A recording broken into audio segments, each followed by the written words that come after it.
Welcome back to another episode of Motogp Mac, and today we're going to talk about the first practice sessions that just happened for the Indian Grand Prix this weekend.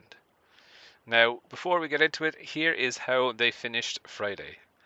Luca Marini was fastest from Jorge Martin, Aleix Espargaro, Marc Marquez, Marco Bezzecchi, Maverick Vinales, Pecco Bagnaia, Fabio Quartararo, Johan Zarco, Joan Mir, Fabio Di Gianantonio, Brad Binder, Alex Marquez, Franco Morbidelli, Augusto Fernandez, Raul Fernandez, Miguel Oliveira, Jack Miller, Pol Espargaro, Stefan Bradl, Taka Nakagami, and Michele Pirro.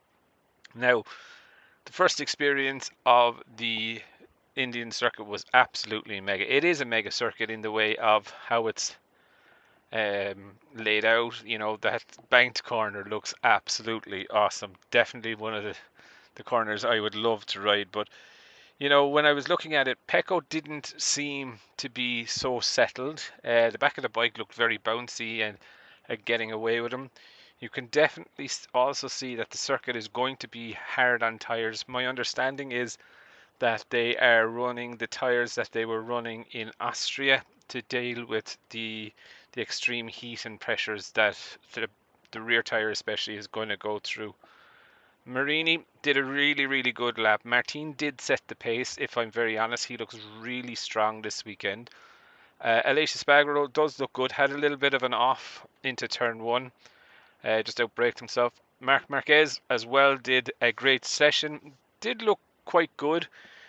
Now, I'm not going to say that's his true pace because he was doing a tow truck and towing the Marc Marquez caravan, let's call it, on Marco Bezzecchi. So he was there on a one hot lap as soon as Bezzecchi pulled out. I don't think Marquez has top 5 pace. I would think it's in around maybe top 10. Vinales solid, steady. Pecco Bagnaia, as I mentioned, does look in a little bit of trouble. Quartararo definitely looks really good in turn one, or sorry, sector one. But that long straight coming out does catch him a small bit. Surprisingly enough, I'm going to say Joan Mir had a really strong session.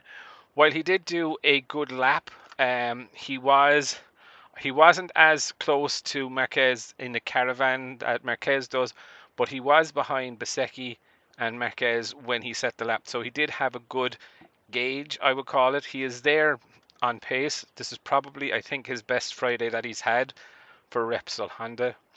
Brad Binder seems to be struggling as well as Jack Miller, and Pol Espargaro did have a couple of crashes.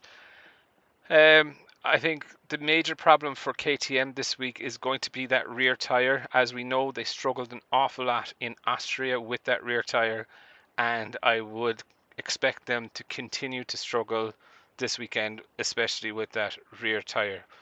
Other than that, I thought it was a really good session. The track is still dirty. I know Crafar said it's not as dirty as he expected it to be, but you can see the track is being rubbered in, but slightly offline. You know, you're not going to stop the bike outside a braking zone. The track is still a bit dirty, and the grip is just not there. Overall, I think it was, you know, a really good day. Really excited about how the track was. It's going to make the sprint race tomorrow, in my opinion, pretty hairy, especially the first few opening laps in and around turn 3, and that definitely going to cause an issue across all classes in racing, but sprint obviously tomorrow. Hard to pick a winner of the sprint, but then saying that, it's hard not to look past Jorge Martin. I think he does look pretty strong, pretty comfortable on his pace, but I would definitely love to know your thoughts. What did you think of the circuit, and who is going to be your sprint race winner tomorrow, Saturday? Definitely leave your thoughts in the comments below, and I'll be back again tomorrow with another video.